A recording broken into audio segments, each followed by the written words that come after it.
Boa noite, querida comunidade de Balneário Camboriú. Mais uma vez, uma satisfação estar aqui. Gostaria muito de poder ter estado aqui no mês passado, quando foi o dia da comemoração também dos 20 anos aqui da instalação, do distrito. Aquela oportunidade não foi possível. Estavam numa evangelização numa outra cidade. Mas me alegro aí pela oportunidade de, nessa noite, poder compartilhar da palavra do Senhor.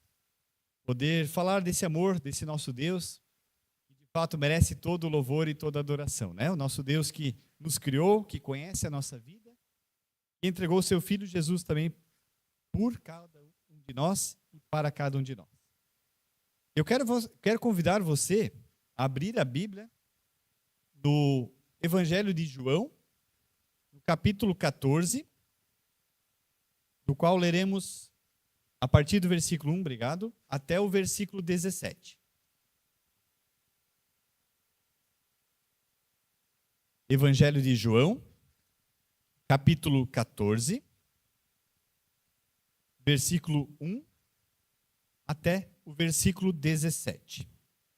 Esse é o texto previsto para esse final de semana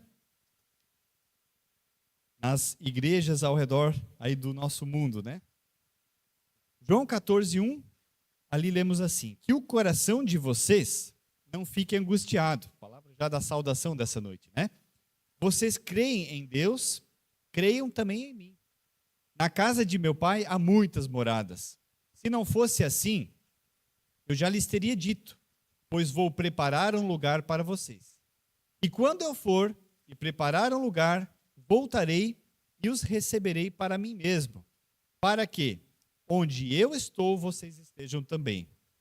E vocês conhecem o caminho para onde eu vou. Então Tomé disse a Jesus: sabemos para onde o Senhor vai. Como poderemos saber o caminho? Jesus respondeu: eu sou o caminho, a verdade e a vida. Ninguém vem ao Pai senão por mim. Se vocês me conheceram, conhecerão também o meu Pai. E desde agora vocês o conhecem e têm visto. Filipe disse a Jesus: Senhor, mostre-nos o Pai, e isto nos basta. Jesus respondeu: há tanto tempo eu estou com vocês, Filipe, e você ainda não me conhece? Quem vê a mim, vê o Pai. Como é que você diz: mostre-nos o Pai? Você não crê que eu estou no Pai e o Pai está em mim? As palavras que eu digo a vocês, não digo por mim mesmo, mas o Pai que permanece em mim, faz as suas obras. Creiam que eu estou no Pai e que o Pai está em mim. Creiam ao menos por causa das mesmas obras. Em verdade, lhes digo que aquele que crê em mim, fará também as obras que eu faço, e outras maiores fará. Porque eu vou para junto do Pai. E tudo o que vocês pedirem em meu nome, isso farei, a fim de que o Pai seja glorificado no Filho. Se me pedirem alguma coisa em meu nome, eu o farei. Se vocês me amam, guardarão os meus mandamentos. E eu pedirei ao Pai, e ele lhes dará outro Consolador, a fim de que esteja com vocês para sempre. É o Espírito da verdade, que o mundo não pode receber, porque não o vê, nem o conhece. Vocês o conhecem, porque ele habita com vocês e estará em vocês. Até aqui a palavra do Senhor. Se você ler o Evangelho de João, uma leitura contínua, você vai perceber que do capítulo 1 até lá no capítulo 11, capítulo 12, Jesus, o seu assim chamado seu ministério público. Jesus está com as pessoas, Jesus caminha com elas, Jesus mostra sinais para elas, Jesus ensina as pessoas, Jesus chama pessoas ao arrependimento, ou seja, tudo a ver com esse ministério assim chamado público. Jesus está entre o povo, entre as pessoas. A partir do capítulo 13, nós vemos Jesus agora indo para a parte final do seu ministério. E a parte final do seu ministério ele concentra mais com os seus discípulos, com os 12, para um grupo menor, passando as instruções. Afinal, foram esses discípulos que ele chamou para caminhar com ele. Foi com esses discípulos que ele esteve esses 3 anos de ministério público ensinando. e a eles ele passaria assim o bastão para que o ministério continuasse a acontecer depois da partida de Jesus. Então Jesus começa a preparar os seus discípulos para não mais presença física dele entre eles. Só que o que nós temos no capítulo 13? Nós temos Jesus dizendo que entre esse grupinho haverá um traidor, entre esse grupinho haverá alguém que vai negar a ele mesmo, e agora Jesus está dizendo, eu estou indo, eu vou embora e vocês vão ficar sem mim aqui, sem a minha presença física aqui. E aí quando isso tudo acontece naquela noite da instituição da Santa Ceia, da Ceia do Senhor. É naquele momento que da mais profunda e íntima comunhão que os discípulos tiveram com Jesus. Então, naquele momento de comunhão, né, e comunhão é uma coisa gostosa, né? Comunhão é proximidade, comunhão tem a ver com intimidade, com um momento gostoso. Só que, de repente, naquele momento, Jesus começa a dizer, um vai me trair, um vai me negar e depois eu vou embora. Como é que nós imaginamos que ficou o coração das pessoas naquele momento? Como é que nós imaginamos se nós estivéssemos no lugar dos discípulos naquele momento? O pavor começa a tomar conta. Como assim, Jesus? Como assim tu vais embora? Tu estás agora dizendo tantas coisas, tu ensinaste, nos convidaste e nos permitisse experimentar tantas coisas, e agora tu vai embora? Como é que nós ficaremos? O coração deles começa a ficar angustiado.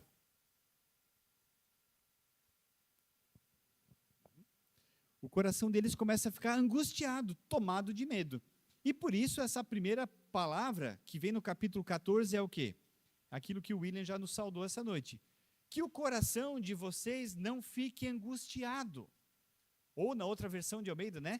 Não se turbe o vosso coração. E essa palavra, esse turbilhão, essa angústia, né? Lá na língua original da Bíblia, é exatamente uma perturbação tão profunda, comparado assim ao agito de um mar, né, instável, aquela tempestade do mar. Ela é um turbilhão que acontece no mar devido aos ventos e aquelas ondas se formando.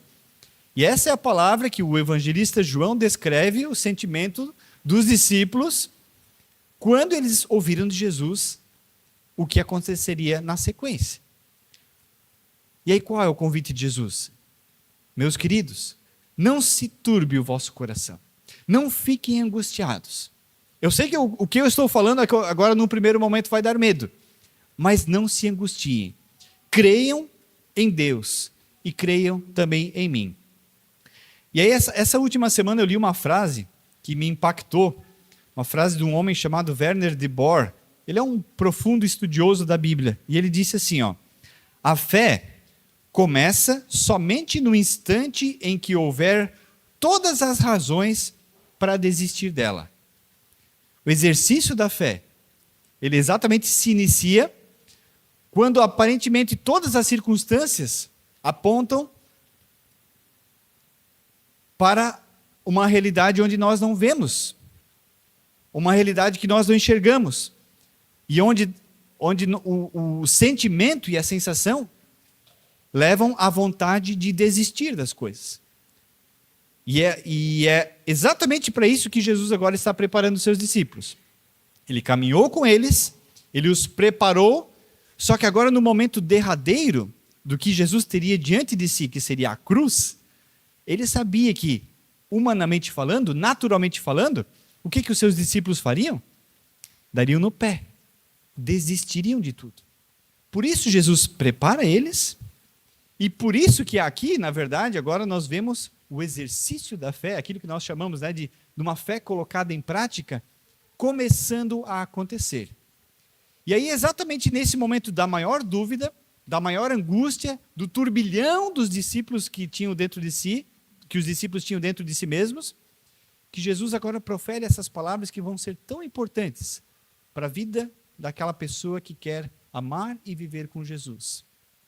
E eu quero, a partir desse texto, destacar de uma forma bem simples nessa noite, 3 coisas, talvez importantes, que nós podemos aprender com os discípulos de Jesus naquele momento de angústia, de sofrimento, de medo, de dúvida e que podem, talvez, nos acompanhar na nossa caminhada, presente e futura. Porque a fé começa no instante em que houver todas as razões para desistir dela. Então é um exercício. E eu quero exatamente, então, em cima disso, destacar 3 aspectos aqui. O primeiro aspecto, aquilo que Jesus diz, respondendo ao questionamento de Tomé. Porque Jesus começou a falar que ele vai para um lugar, começou a falar de caminho, e aí Tomé vem com a dúvida legítima e natural dele, né? Senhor, nós não sabemos para onde é que tu vai. Como é que nós vamos saber o caminho? E aí o primeiro aspecto, Jesus é o caminho para quem está perdido. Jesus é o caminho para quem está perdido. Se não sabe para onde ir, se não sabe para onde vai, pois é. Jesus se apresenta e a palavra nos apresenta como o caminho para quem está perdido. E a importância desse versículo é gigante para a nossa vida. Porque existe a diferença de alguém que diz que é o caminho para alguém que diz que é um caminho. E a afirmação de Jesus aqui vai ser categórica. Ele não vai se apresentar como um caminho aqui. Porque se é um caminho, teriam outros caminhos também, né? E se tem outros caminhos, tem outras possibilidades, qual é a segurança que nós teremos de caminhar em alguns desses caminhos? Nós sempre estaremos nos perguntando, mas será que eu estou no caminho certo? Porque se existem vários caminhos, existem várias possibilidades de chegar também em vários lugares diferentes. Sabe uma coisa que nós ouvimos muito do nosso tempo? É a palavra inclusão, né? E naquilo que se refere à nossa vida social, à vida nesse mundo, a palavra inclusão, ela é muito bem-vinda e necessária. Nós temos que incluir as pessoas nas suas grandes diferenças em nosso meio. Nós temos que conviver bem uns com os outros. Isso, obviamente, precisamos ter um olhar de inclusão das mais diversas pessoas nas suas mais diversas necessidades. Agora, do ponto de vista do Evangelho, naquilo que concerne o nosso relacionamento com Deus, a palavra de Deus, ela não vai apresentar um caminho de inclusão, mas um caminho de exclusividade, de exclusão. Ué, mas como assim? Mas o Senhor não quer que todas as pessoas cheguem ao conhecimento da verdade? Exatamente isso. E por isso o caminho do Senhor é um caminho de exclusividade e não de inclusão. Porque o discurso que nós vemos cada vez mais flertando em nossa volta é aquele discurso antigo de que, como alguns já falaram, né? Assim como na Roma antiga todos os caminhos levavam a Roma, assim nos nossos dias todos os caminhos levam a Deus. Ou em outras palavras, Deus é um só e ele tem nomes diferentes. Não é o Deus que a Bíblia apresenta. O Deus que a Bíblia apresenta tem um nome. Ele é o Deus, o único verdadeiro Deus, o caminho que nós temos na pessoa do seu Filho Jesus. Então, o caminho de exclusividade exatamente é apresentado por Jesus. Eu sou o caminho, a verdade e a vida.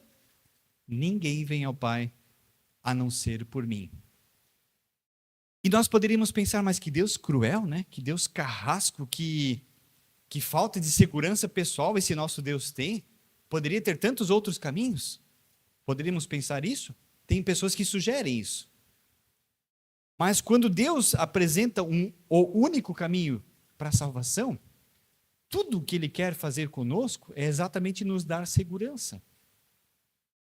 Porque, de novo, se houvessem mais caminhos para chegar a Deus, tudo aquilo que pode ter mais de uma unidade é possível falsificar, né? Tudo aquilo que pode ter 2 ou mais unidades é possível falsificar. E como é que eu vou saber se aquilo ali é verdade ou não? Agora, quando Jesus é apresentado como o único caminho, o que é que nós podemos pensar? Se eu estou nesse caminho, então eu posso ter certeza que eu estou no caminho certo. Eu não tenho dúvida. Se houvessem outros caminhos para chegar a Deus, nós teríamos a dificuldade de ficar sempre com a dúvida, pensando, pois é, mas entre os vários caminhos que são possíveis chegar a Deus, será que eu estou num verdadeiro? Percebe que dúvida, que angústia ficaria em nosso coração? Essa insegurança caminharia conosco. Agora, como o caminho é exclusivo, ele é de exclusão porque ele exclui outros, ele é único, nós podemos ter segurança. Cantamos essa música, né? Que segurança eu tenho em Jesus. Sabe, isso dá paz ao coração, isso dá tranquilidade. E aí, se você vai ler o Evangelho de João, nós temos várias vezes uma afirmação bem importante. Jesus vai dizer assim: quem crê em mim tem a vida eterna. Percebe que o verbo não é terá a vida eterna. Tem. É realidade presente. Não apenas futura. Porque vida eterna, para aquele que crê em Jesus, ela começa já. E você vai viver eternamente com Ele. Mas você vai desfrutar da vida com o Senhor Jesus já agora e muito mais lá na frente, que depois nós vamos entrar no segundo aspecto ali. Então, acima de tudo que Jesus está aqui preparando os seus discípulos, e é um preparo para a nossa vida também. Quando você tem a certeza de que você crê em Jesus, quando você crê e coloca a tua vida na presença de Jesus, quando você se arrepende dos seus pecados, deixa os pecados para Ele, porque Ele já pagou na cruz, e você crê e vive com Jesus, você não precisa mais se provar e provar nada para ninguém. Você tem a segurança de que você tem a vida eterna. E ninguém pode tirar isso de você. Não tem alguém que possa te forçar a mudar. Não tem alguém que possa roubar isso de você. Você tem essa segurança, porque você está no caminho que leva ao Senhor, que é o único caminho, que é Jesus. E sabe, isso não tem nada a ver com vida religiosa. Há uns anos atrás, numa outra cidade, bem longe daqui, eu estava sentado com um colega pastor, e não sei por que motivo nós chegamos nesse diálogo de salvação, de evangelho e de exclusividade. E aquele pastor teve a petulância de dizer que Jesus não é o único caminho da salvação. Eu pensei, cara, o que tu está fazendo aqui então? E o texto que ele tentou usar para me convencer é o texto de João 14,6. Ele diz, olha só, quando Jesus está dizendo que Ele é o caminho, a verdade e a vida, Ele não está dizendo que Ele é o único caminho. Sim, é. Realmente, vida de fé, vida espiritual, precisa um passo de fé, onde as escamas caem dos olhos. Enquanto essas escamas não caírem dos olhos, nós somos cegos espiritualmente. E eu posso a vida inteira estar dentro de uma igreja, e eu posso ser pastor, mas se os meus olhos não abrirem para a fé, se os meus olhos espirituais não abrirem para a realidade que Deus tem para cada pessoa, eu sou um perdido achando que sou salvo. Eu estou brincando de evangelho. Eu estou brincando de clube religioso. E isso não salva. Mas Jesus salva. E aí, eu posso ser excluído do mundo inteiro, mas eu estou incluído no livro da vida. E no final das contas é isso que vai contar. Primeiro aspecto, então, o caminho para quem está perdido. Esse é o nosso Jesus. Um segundo momento, se por um lado nós vemos Jesus falando de caminho, talvez poderia surgir uma inquietação assim, né? Pois é, mas ok, tudo isso é muito bonito, mas eu vou ter que viver a minha vida aqui nesse mundo sozinho, então? Porque se Jesus está dizendo que Ele vai, que Ele não estará mais conosco, era a realidade que os discípulos estavam agora pensando, né? Então eu vou ter que ficar sozinho, abandonado aqui nesse mundo? E aí tem um segundo aspecto importante que nós vemos no texto, que vai aparecer mais na parte final, quando Jesus está dizendo assim, eu vou, mas virá um outro, que é, na verdade, o mesmo de mim. Que Ele está dizendo, vai, eu vou, e virá a vocês o Espírito, que é o Espírito da verdade. E a palavra ali usada na língua original, na Bíblia, para Espírito, é a palavra paráclitos, no termo grego, né? E por que eu só cito esse termo grego? Por causa de um detalhe importante. Jesus está dizendo que Ele vai e virá o Consolador. E essa, a palavra paráclitos é o Consolador. É aquele que estará com seus discípulos, que será a presença de Jesus com seus discípulos. Ué, mas é o Espírito, mas é Jesus? Como é que se resolve isso, né? E na Bíblia, nós vamos ver o mesmo apóstolo João, lá na primeira carta dele, escrita lá no finzinho da Bíblia, falando uma sequência bem importante. Ele vai dizer assim, no capítulo 1, que a pessoa que vive nesse mundo e diz que não tem pecado, ela está chamando Deus de mentiroso. Porque Deus diz, né, que todos nós pecamos, nós somos falhos. Nós nascemos já com essa tendência em nós. Foi uma escolha de Adão e Eva que nós herdamos agora a nossa natureza pecaminosa. Já nascemos pecadores, mesmo que ainda não tenhamos cometido pecado. Essa é a realidade da nossa vida. Então, se alguém diz assim, eu não tenho pecado, que muitas pessoas pensam isso, não, mas eu não mato, eu não roubo, eu não adultero, eu não faço essas coisas aí. Então, eu não tenho pecado. João diz o quê? Quem diz que não tem pecado está fazendo Deus de mentiroso e a verdade não está nele. Mas, se confessarmos os nossos pecados, Deus é fiel e justo para nos perdoar os pecados e nos purificar de toda a injustiça. E aí vai para o capítulo 2. Ele vai dizer assim, meus filhinhos, escrevo estas coisas para que não pequeis. Se assumimos que somos pecadores, se confessamos os nossos pecados, se somos perdoados, qual é o objetivo de vida agora? Viver sem pecado. Como aquela mulher adúltera que foi trazida na presença de Jesus, Jesus disse, quem não tem pecado, atire a primeira pedra, todo mundo deixou a pedra cair no chão e foi embora. Jesus perguntou para ela, cadê aqueles que te condenavam? Foram embora. Pois é, nem eu te condeno. Vai e não peques mais. Esse é o objetivo de vida. Essa deve ser a nossa meta de vida. Viver de tal maneira que não pequemos mais. Vamos conseguir? Que não, né? Mas tem que ser uma meta de vida. Nós não podemos nos conformar com o pecado. E lá em 1 João, ele continua dizendo, escrevo estas coisas para que não pequeis. Só que a carta não termina lá, porque Deus sabe da nossa realidade e da nossa natureza. Se, todavia, alguém pecar, temos um advogado junto a Deus. Quem é esse advogado? Jesus Cristo, o justo. E a palavra usada lá para advogado é paráclitos, que é a mesma palavra que João usa aqui para dizer que virá um outro consolador. Ou seja, quando nós estamos nesse caminho, nós não precisamos pensar assim, então tá, eu estarei sozinho nesse caminho. O próprio Jesus é o caminho e ele é a companhia nesse caminho. É aquele que vai nos conduzir nesse caminho. Então, uma certeza nós podemos ter. Posso estar sozinho nesse mundo. Mas sozinho com Jesus, eu estou muito bem acompanhado, obrigado. Porque nós temos um Deus que está conosco. Inclusive, está em nós. Como era a promessa lá no final, onde ele diz, né? Vocês conhecem ele, porque ele habita com vocês e ele estará com vocês. E até fazendo um parênteses aqui, né? Às vezes existem algumas doutrinas que se criam no decorrer da história da igreja que são muito boas. Por exemplo, a doutrina da Trindade. Trindade é um termo que não aparece na Bíblia, né? É uma doutrina. Tem muita gente que tem dificuldade de entender esse negócio de trindade, porque é uma matemática que para nós ocidentais não fecha, né? 1 mais 1 mais 1 é igual a 1. Como assim? Mas se você ler João 14, você entende quem é a trindade. Entende no sentido de dar glórias a ela, porque trindade não se explica, se glorifica ela. Porque se você ler lá no versículo 7, quando Filipe disse assim, Senhor, mostre-nos o Pai.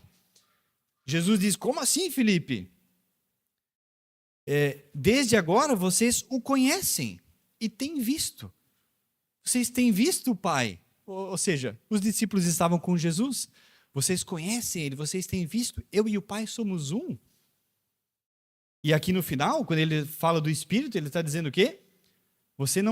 O mundo não pode receber, o mundo não vê, não conhecem, mas vocês o conhecem, porque Ele habita com vocês. Jesus estava com os seus discípulos. E ele agora está dizendo que o Espírito habita com eles. E estará com eles, ao mesmo tempo quando Jesus vai e o Espírito vem.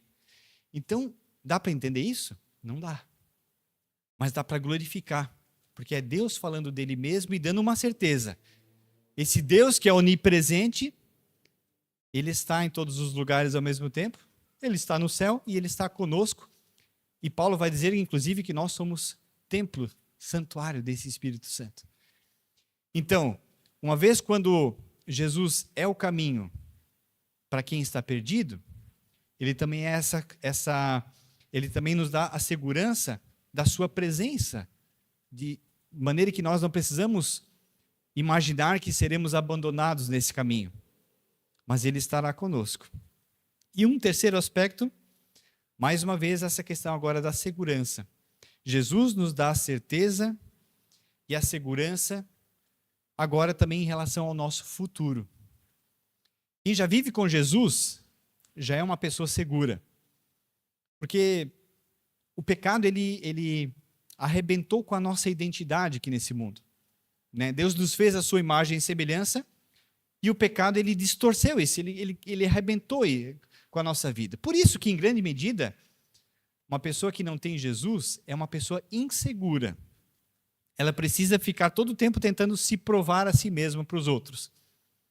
Daqui provém, por exemplo, os vícios também, né? Vícios são tentativas de você encontrar a tua identidade. Por isso que vício é idolatria. Você não vive sem aquilo. No fundo, é uma tentativa de você encontrar Deus, para ter segurança. Quem crê em Jesus tem esse problema resolvido. Você agora tem a sua imagem restaurada na presença de Deus. Você é um filho de Deus. E quem é filho de Deus não precisa ficar se perguntando, se provando. Eu sou filho de Deus? Não, eu sei que eu sou. Como eu já disse, você tem a vida eterna. Então, a segurança presente nós já temos. Mas Jesus também vai nos dar o quê? O benefício da segurança futura. Porque quando ele começou a falar nesse texto, ele disse exatamente o que para os discípulos? Olha, creiam em Deus, creiam também em mim. Na casa do meu pai há muitas moradas. Se não fosse assim, eu já lhes teria dito, porque eu estou indo preparar um lugar. E quando eu for preparar um lugar, voltarei e receberei vocês para mim mesmo. O que Jesus está dizendo aqui?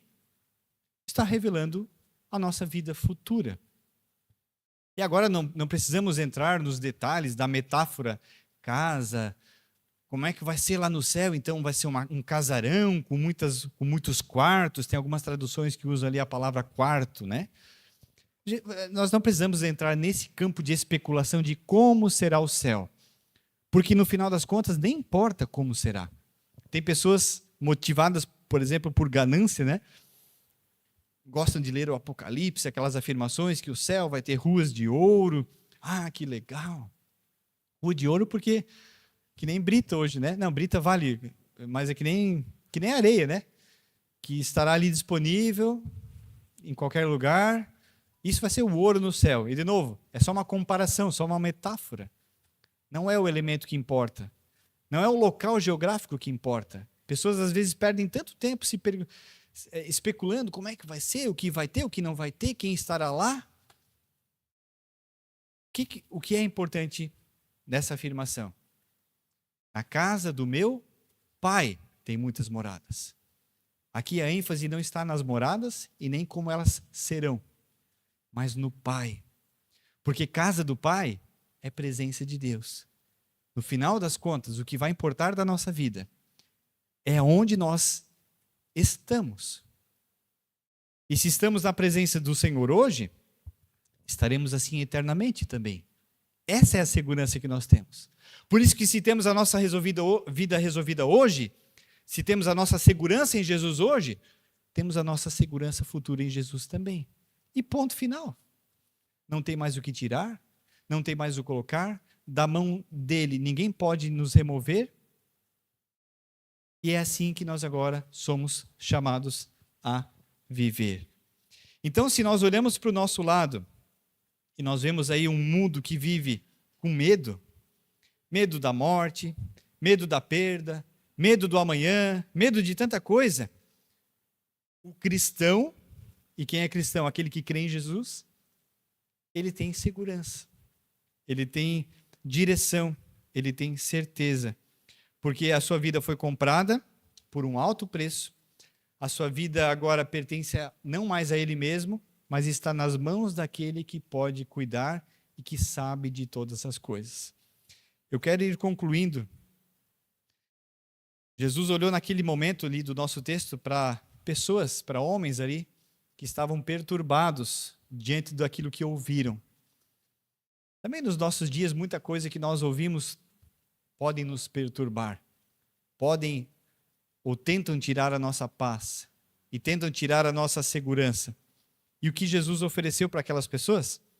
Ele ofereceu o caminho, que é Ele mesmo. Ele ofereceu a sua presença, que fará parte desse caminho. E Ele ofereceu uma certeza, para que nós tenhamos confiança de que passado, presente e futuro estão nas mãos dEle. A pergunta para mim e para você é: como é que eu desejo viver? De qualquer jeito, tentando encontrar a minha segurança em algum lugar, ou se eu decido viver na presença desse Jesus. E quem experimenta isso, como cantamos também naquela música, né? Experimenta esse cuidado de um pastor que deu a vida pelas ovelhas, um pastor que está junto pelas ovelhas. Esse é o nosso Deus. Não é um Deus de longe, mas é um Deus de perto. Não é um Deus distante, mas é um Deus de presença. E não importa onde estejamos, é na presença dEle que vale a pena estar, aqui e eternamente. Amém? Que Deus nos abençoe, né?